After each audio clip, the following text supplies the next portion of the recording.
tagged in Anawim. I've got envy of this place already. I'm so looking forward to hearing more about what Anawim do in Birmingham. Let's go in. This is our office where finance and fundraising sit in here, and me. So this is where we What's are. your role? So I'm CEO. Okay. Okay. So I thought we were.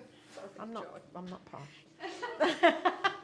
So we have little interview rooms that we obviously use for one-to-ones with the clients.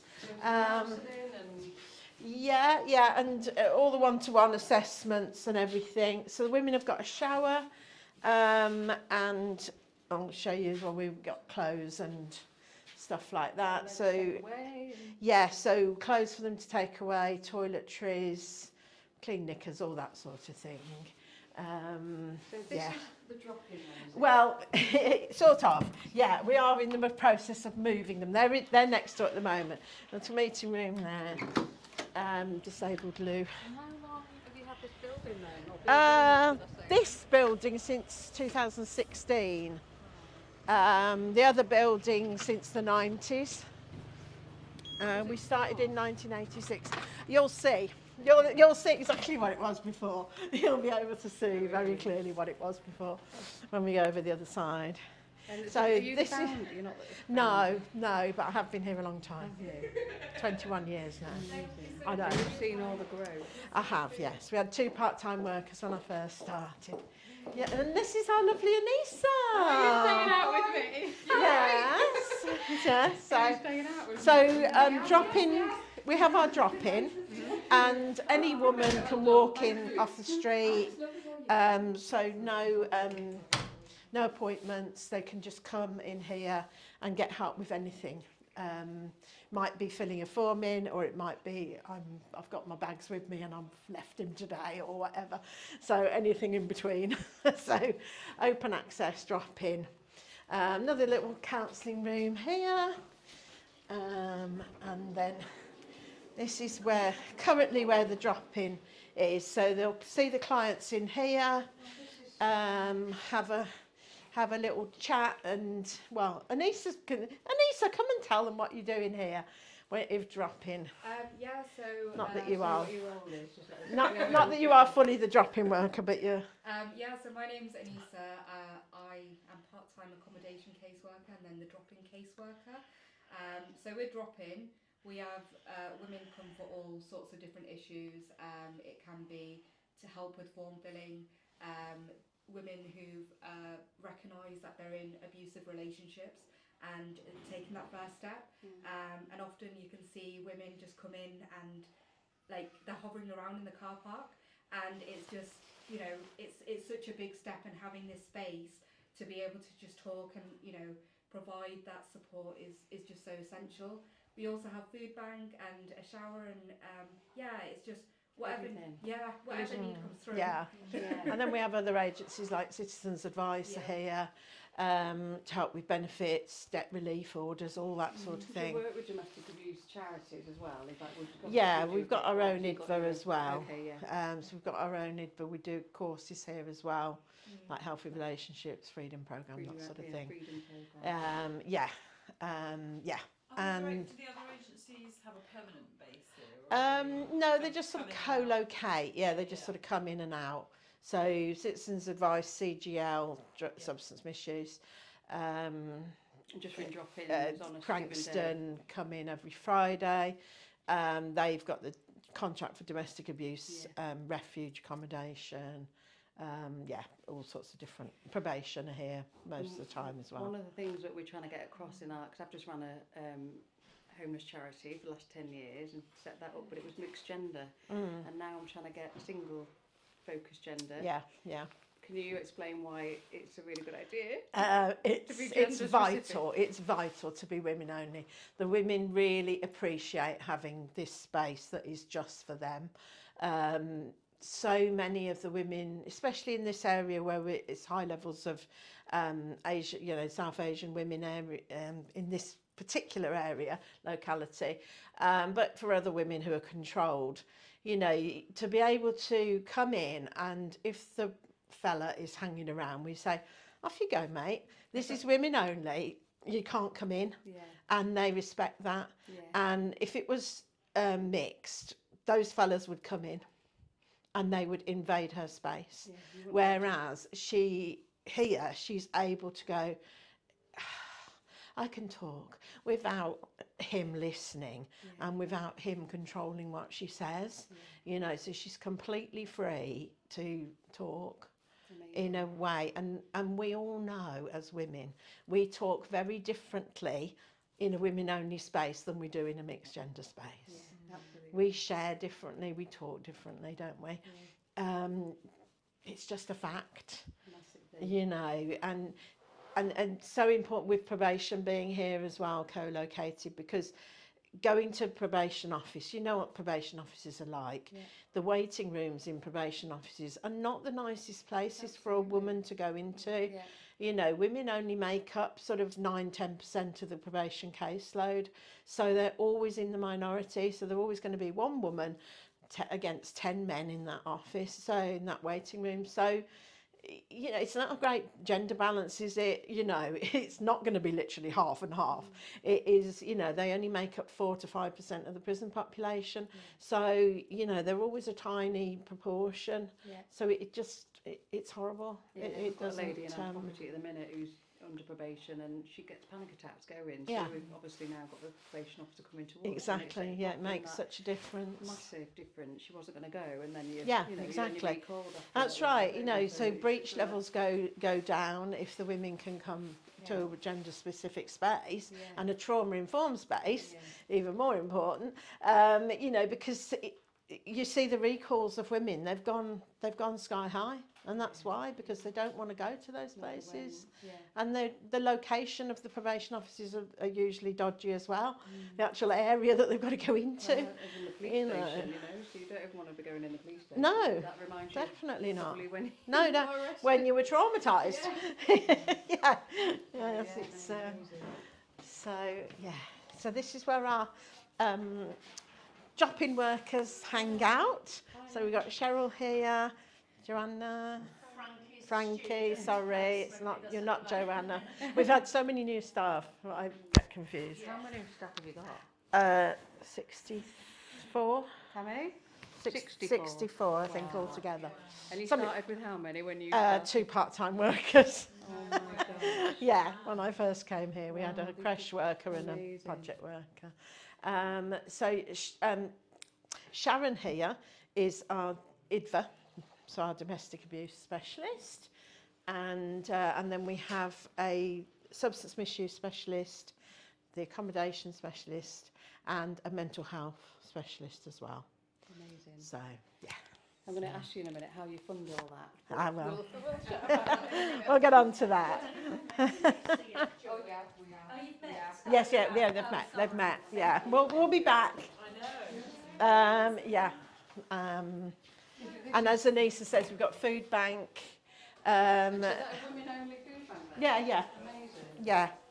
Yeah, so we get donations of food from various people. When you see where you're going to sleep, you'll see a lot of cans, which is a young lad called Ryan, who's absolutely gorgeous. He's about this high, and he looks about 9. He's actually 12. But when it was COVID, he set up this little CIC called We Can, and he collected aluminium cans, took them to the recycling place, got money, and then with that money he buys food for the food banks. So when I walk to work, I pick up cans and put them in a bag. So there's plenty out there that you'll see when... bless him. Yeah, bless him. He's so cute, honestly. And I know, he's so sweet, honestly. So that's dropped in. Yes. I'll explain about Dawn House later. No, we haven't got any accommodation at the moment. I'll explain about Dawn House when we go upstairs. Is this part of you? No. Yeah, this is all, we share, so the church have the hall there, so they got some lottery money to get the hall done up. We can use it, but they charge a lot. That's going to be demolished, but that was our creche, and then it was a donations hub, but the roof leaks and it's, So that's going. And we had that bit built, which is a training room where we have courses and things. I can show you that in a minute. Yeah, that little one there. So we share that with, sorry, I've tapped that. We share that with the church. Right, okay. Amazing. So they use it weekends, we use it in the day, in the week. What an amazing, you've got everything for Mum's home. Yeah, that's the idea.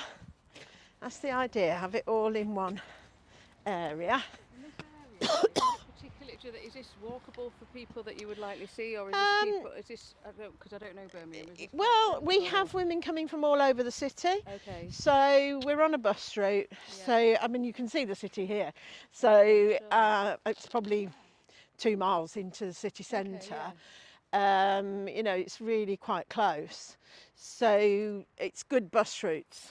You know, you can get from anywhere, even if you're coming from Wolverhampton or Walsall or somewhere like that, you get a bus into town and then a little bus and out you get here. a lot of the street women, homeless women coming in, or? Not loads, but we are starting to see more. Yeah, definitely. Is that, I guess, because, I mean, they're going to... Lack of accommodation. I'll get onto accommodation in a bit because that's a really complicated setup in Birmingham. Really is. Yeah. So we have, you're all right because there's no clients in there. So we have a duty sort of rota. So caseworkers like Hayley and Lianne here, they're on a rota, so you do a day, don't you? Is it a day a week? Yeah. And so they take any phone calls coming in and Referrals obviously and anything, not so really. much referrals, but anything, any women walking in, obviously they'll point them to the right course or where they're going. What else do you do? They man the the helpline, so we have a helpline. That's amazing. Signing people in and out, getting them to their appointments, like whoever comes in. Do you get loads of donation calls as well? People wanting to donate? A little bit. Yeah. Yeah. We do. We've got a charity shop as well in No, I've Moseley. seen So, that. yes, That's not, some not of the on site, but that's no, down in Moseley. So, yeah. So, so this is our Health and Justice office. So, in here we have the Health and Justice team, who are what used to be called Liaison and Diversion. Okay, yeah. So there's mental health practitioners within the custody suite, and so they'll do the assessment around the woman's mental health, and if she can be diverted away from criminal justice into mental health, and then Brilliant. all the women get referred to our two workers. That's right, isn't it? Yeah. And then we've got our new chance workers, so we've got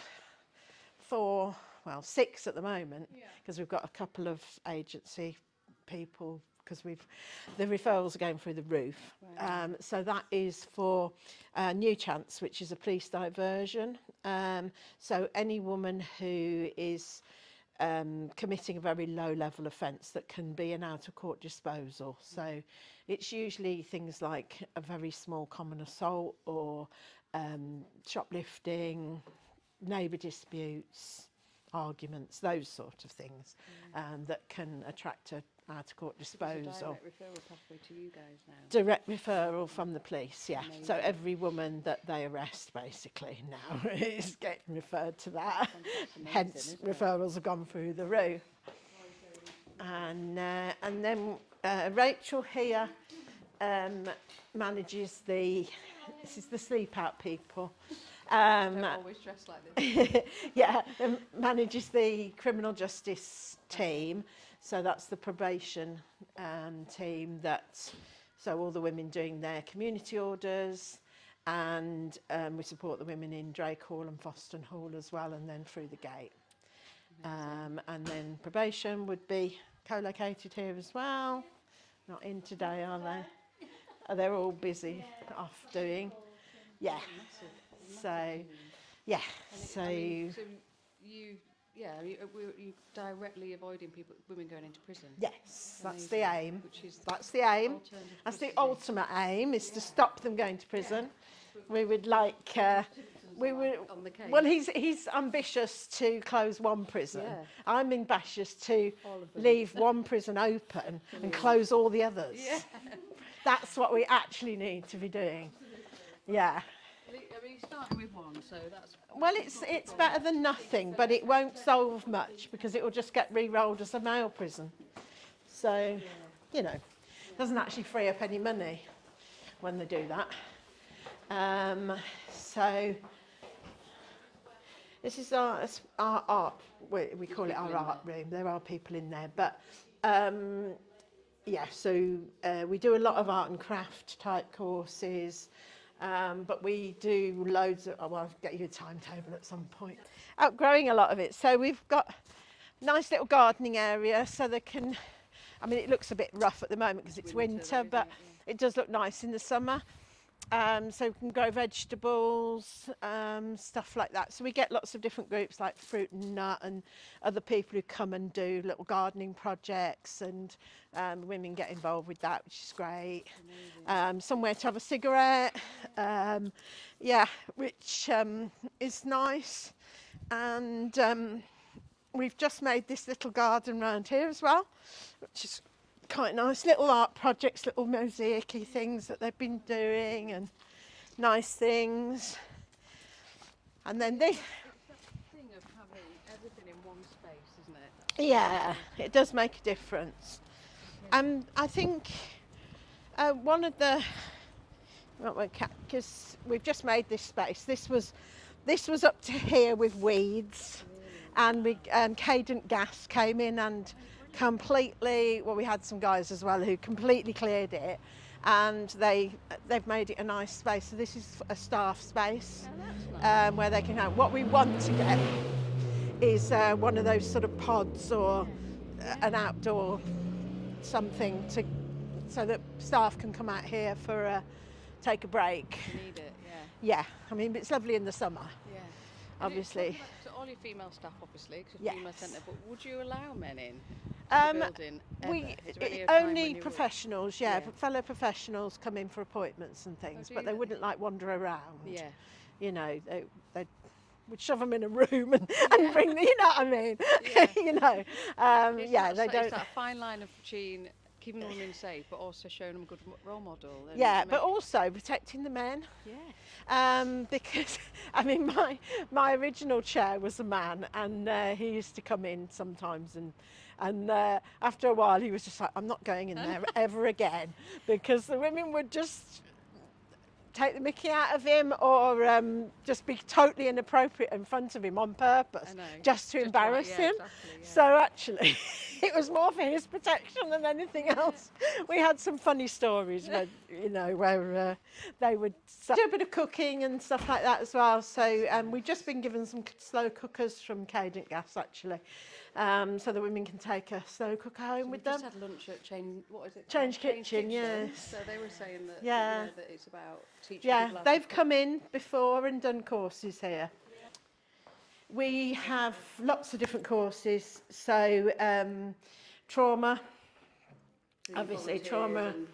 and- We have a psychologist who runs that. She's brilliant. Clinical psychologist runs the trauma course, along with an assistant psychologist, and that's a really good course, like a 12-week understanding trauma. But before they go on that, we have one called RED, which is regulating emotions and dealing with distress, which we run, and that prepares them for the trauma course. And then we have healthy relationships, freedom program, things like maths and English, IT skills, CV writing, all sorts. We have people like National Literacy Trust are doing stuff around creative writing, poems and all that. Yeah, all sorts of stuff. And lots of craft and sewing and... And that's, we do a bit, you know, it is we do crafts and things, but it's amazing Yeah. the mindfulness that they're getting Yes, from that. yeah, we do mindfulness as well. Yeah. But yeah, the craft stuff is very popular. Sewing's very popular. Yeah, we had an amazing volunteer who taught sewing. She's died recently, actually. They were all very upset when she died. Lady in her 80s. Absolutely brilliant. But their skills were amazing. Wow, bless her. Really beautiful stuff she'd make. Really beautiful. Felting and all sorts of... Have you heard of Piece Together? Yeah, vaguely. It's a sewing course. Yeah. It's a 12-week course that Yeah. each week you've got a theme. So Yeah. the first Yeah. week is brokenness, Yeah. and the second Right. week is about a mosaic that you get put back together. Yeah. So each week. That's Camboy. It's Camboy. Oh, 6, I think. Counsellors. Roundabout. Like a counselling coordinator who does all the assessments, and then she dishes them out to the appropriate counsellor. We have student counsellors who do their placements here as well, but we only pick people who are like in the 3rd year of their counselling, who've also got experience, say they might be a substance misuse worker as well as training to be a counsellor. Okay, Because it's complex. It's complex, yeah. So I'll show you upstairs. And it with a bed and a wardrobe. And Women and children. no, That's another one, isn't it? No, you haven't got women and children. no, site, okay. no, not at all. So they have a shower, toilet and everything. So we've got 6 bedrooms, but I'll explain that it's not being used for residential at the moment. So, but it will. It will again, but not in the same way. So, yeah, we'll come and sit down. Well, I'll explain. It's a bit complicated, but yeah. I'm going to take my jacket off. Yeah. And I set up a charity called Helping Hands in Leamington. Mixed gender, homelessness. Right. A bit like you, we've had counsellors on site with the nurses, the doctors coming in, employability, catering ban, and just teaching them all things like that. Yeah. Our motto is a hand up, not a hand out, so it was all about getting them off the streets. But what was really obvious to me, and has been, because I've always had a passion for women anyway, since Embrace Days and even before that, was that we were seeing this cycle of abuse constantly. So we were watching girls come to our soup kitchen every night and finding a boyfriend, and you know, and that ongoing thing. And you know, there was a girl that got murdered 2 years ago. She'd, you know, we lost one of the girls that we knew really well, and that didn't need to happen. You know, that did not need to happen. So I'm really passionate now. I've stepped down from my CEO role at Helping Hands, and I'm just developing. We got given a property, 6 beds. So we've got Esther House in Leamington. Okay. So we run that as a supported living at the moment. Okay. For low to medium risks. Right. Because at the moment we're all volunteers. So we've started again with our funding. Just literally because I've set up as a separate charity. Obviously you get funding coming in from housing benefit, but that's not enough to cover the 24 hours. Which is what I'll come on to. I think I'm going to understand your problems. So Yes. What we're desperate to do, and what we're desperate for Warwickshire to have, is more high risk alternative custody type site, because I want to house people. I had to let someone go last week from our supported living accommodation because she was too high risk, and yet that's the girl I want to help, and it breaks my heart because I'm thinking you're exactly who I want to help, but I can't keep this house safe. You can't and staff I can't it now. keep you safe, and I can't keep everyone else in the house No, safe. exactly. And so we've had to let people go over the last 2 years. for Yeah, that reason, and it's like, where do they go? and there's nowhere to go. No, there's so when nowhere you to speak go. all the other services, they haven't got the high risk Nope. ladies either. No. They're falling through this gap. Yeah. So our ambition is to have more of a high risk 24-hour. I would call it a retreat. I would never call it a rehab. It has to be like a retreat space, trauma informed space where women can come. But it's 24 hours. Well, that's exactly what this was. So Dawn House started in 2016, and we ran it for 6 years, and we took women straight from prison, or as an alternative to prison. And so they were fairly high risk. because we really wanted to make it work, the initial women that we had were women who were a little bit more stable, who maybe had done a slightly longer sentence and we'd worked with, because we've got 3 workers in the Cameo unit in Foston Hall, which is the delightfully named personality disorder unit, which I would call the trauma unit, because they're not labelled as personality disordered. It's not a nice term, but that happens to be the pathway that it is. So they have the Cameo unit, which is 20 women within Foston on this very high intensive area. So they have psychologists who do all the trauma courses, all the life without violence, all those sort of really deep psychological interventions. And then we have 3 enrichment workers who do all the nice stuff with them in the afternoons, evenings and weekends. So when they go back into their cell, the last thing you want to be doing is sitting in your cell on your own, thinking about your trauma that you've opened up in the morning with the psychologist. So self-harm's on the increase. exactly, yeah, massive self-harm. So our 3 workers go on the wings, go and see the women, do craft with them, do mindfulness, do all sorts of different things, exercise, running around the field if they can, anything to just de-stress from what they've been doing in the morning. And we've seen the self-harm rates of those women really reduce, which has been lovely. So we started taking women mainly from there who they'd done their 2 years in Cameo, and then they were coming here, and it worked brilliantly. Unfortunately, the funder who was funding this, lovely, amazing woman. She'd been a magistrate and she really wanted it to be an alternative to custody, because she, as a magistrate, she was seeing the same women coming back round and back round and back round, and she wanted to do something about that. So she was like, I don't want you to be working with these women who are already done all this therapy. I want to catch the women who are the very chaotic ones, who are doing short sentences. So we said, look, that's great, but we need more staff. We'd already got 24/7 staff. So we had a sleeping night worker. We've got a little bedroom there for the staff. And we had somebody on all the time. So the caseworkers would manage them in the daytime, but then we'd got evening staff, weekends, and then sleeping. And that worked fine for those stable women. But as soon as we started taking the more chaotic, more high need, complex need women, we then had to have 1 waking, 1 sleeping, and 2 on all the time.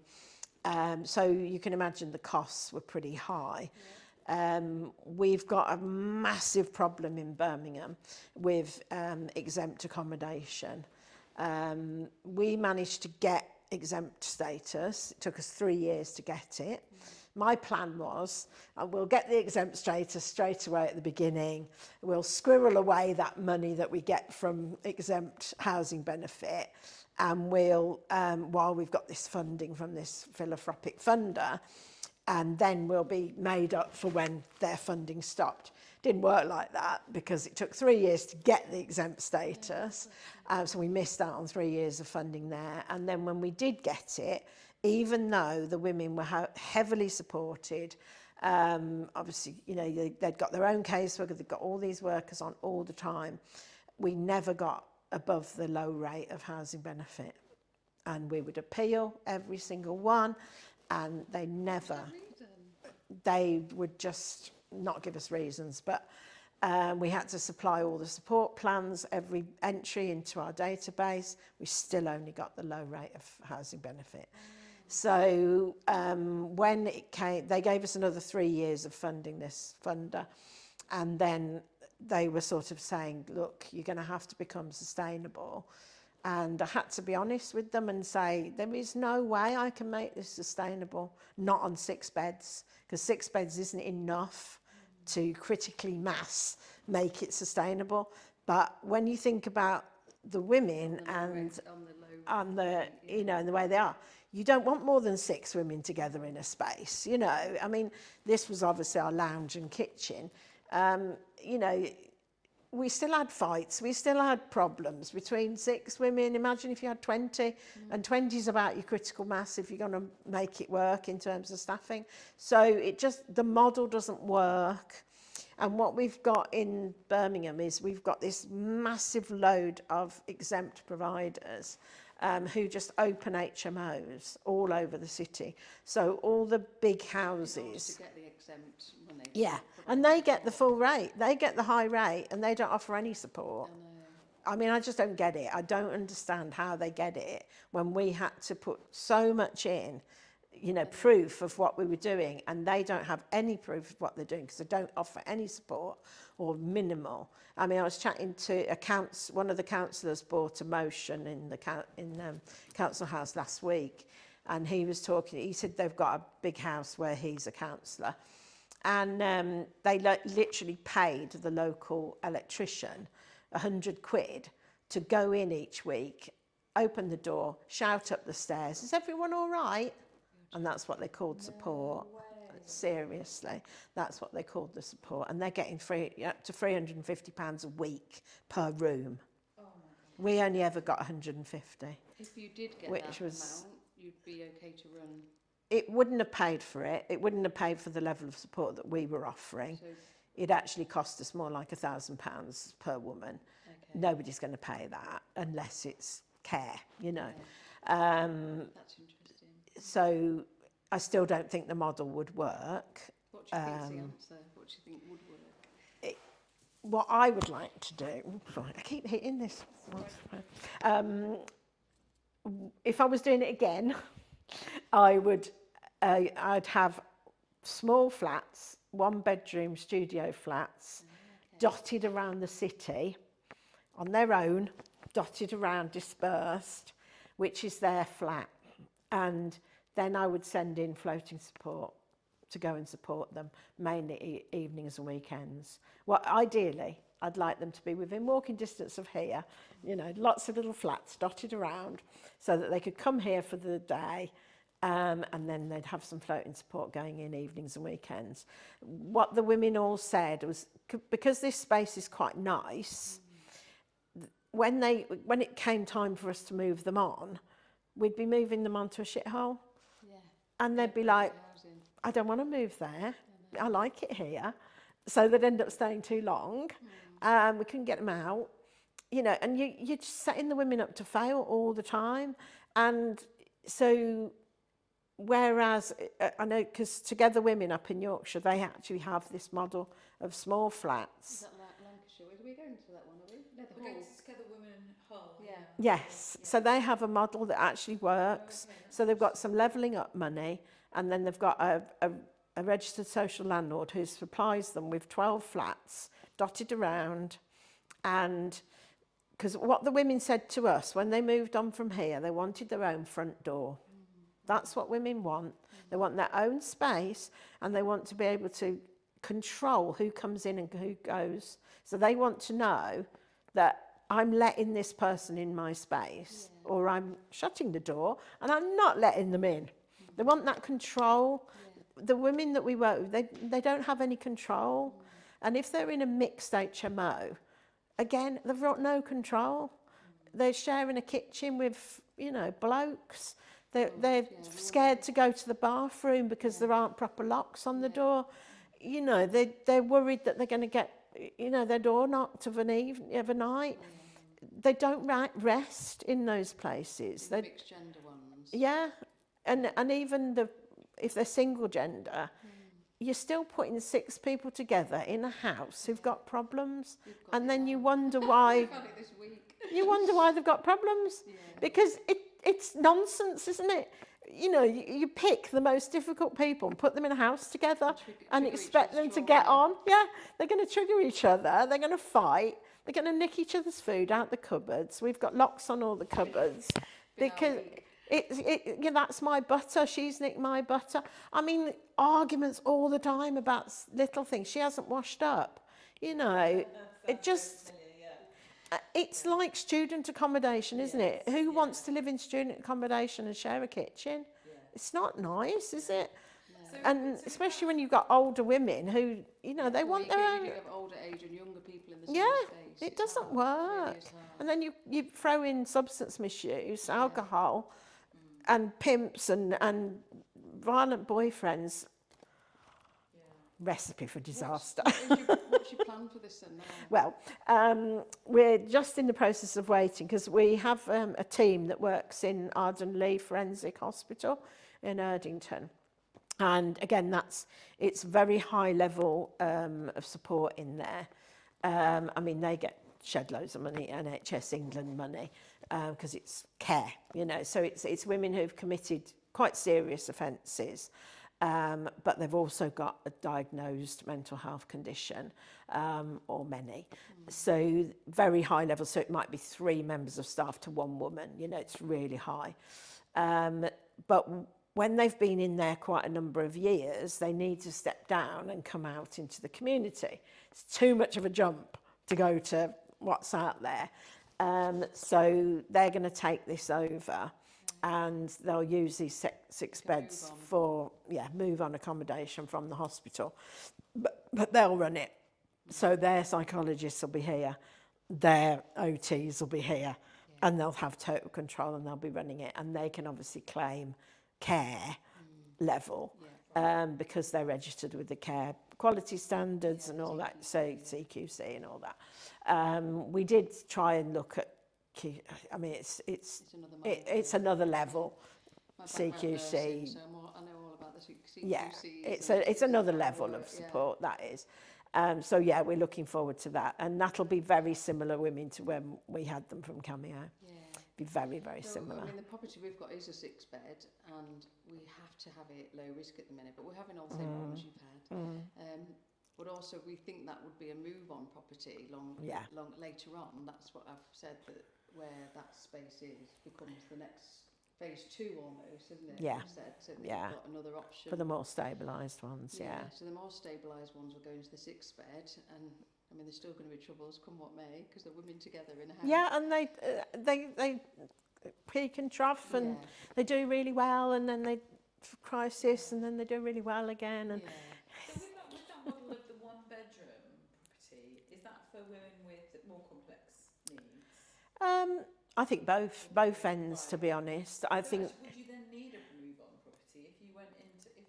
No, well, what they do in Together Women is so they get given that flat, and they get really intensive support. So they get really a lot of hours of support going in, and then once she's stabilised, they'll obviously ease off, but she gets to keep that flat.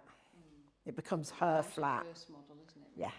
Yeah, she gets to keep it, and then the housing association give them another one for the next women. So there's no time limit on how long. No time limit. Becomes then she'll lose her licence and get a tenancy agreement, and then it becomes her property. So it's such a great model. I'm so jealous. So jealous. But the only way they've made that work is because the RSL is an exempt provider, so they get the higher rate for the housing management support, and then Together Women get the support end, but they get it from levelling up money, which is a separate pot. So that's the only way they've made it work. If they didn't have that levelling up money, there wouldn't be enough in the pot to make it work just on exempt. So I'm really surprised you didn't get the exempt payment. I don't understand.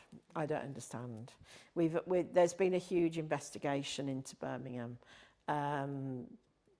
We've got now something like 26,000 beds in Birmingham, which is way more than we need. And what's happening is all the probation services in other areas like London, Brighton, they're sending their guys here. In Warwickshire as well. Send people to Birmingham. Yeah. Got no beds. There you go. So they're coming from all out of area. Birmingham probation haven't said yes to them. They're supposed to ask before and out of area, but they haven't said yes to them, but they send them anyway. So the Birmingham probation are just overloaded with all these extra offenders that they're having to manage. Have no choice because the beds are there, because Birmingham somehow has just let them grow. And all the large houses that were for women and children and families are now HMOs full of men. And so all the women with children are now in the hotels, in the temporary accommodation. That's logical, isn't it? So it's horrendous. So they are, and they're literally in those hotels for 2 years.